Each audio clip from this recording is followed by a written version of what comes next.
Ina maana amusements na lifestyle ya dunia hii hawana habari. Na ninaeleza vizuri kabisa. Angalia leo jinsi ambavyo watu wanaweza kupoteza time, wakapoteza money kwa sababu ya mipira. Walifikaje pale? Umkuta Anania pale. No. Yaani angelikuwepo anasema mnasema nini? Mpira. Ndio nini hiyo? Mmoja mtupatie angarau tu support.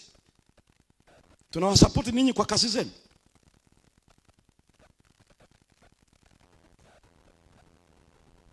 Na leo usishangae watu wanautetea katika level mbalimbali na leadership mbalimbali.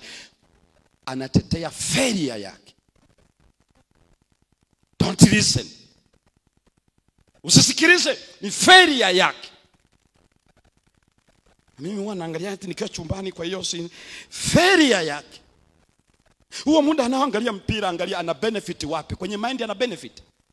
Kwa hiyo anajifunza chenga, kumchenga shetani.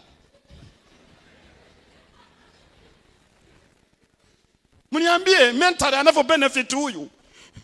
Watu wanacheza Dar es Salaam na yeye hayuko hapa Iringa na ana benefit. Mniambie mentally ana benefit nini? Nenda kwenye physically, kimwili wapi ana benefit?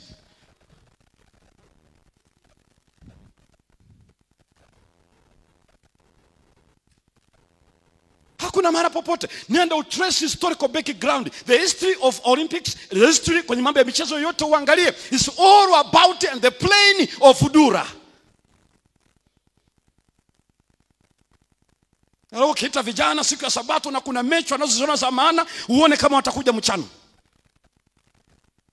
Ujiulize kwa nini Yesu ameita mchana kuna neno, halafu Dura imeita. Hapo sema unajua haina shida pastor. Haina shida. Basi wanapocheza tuone kama akili yako itakuwa hapa. Oya vipi? Wameshafunga kule? Anaendelea tena. Yusufu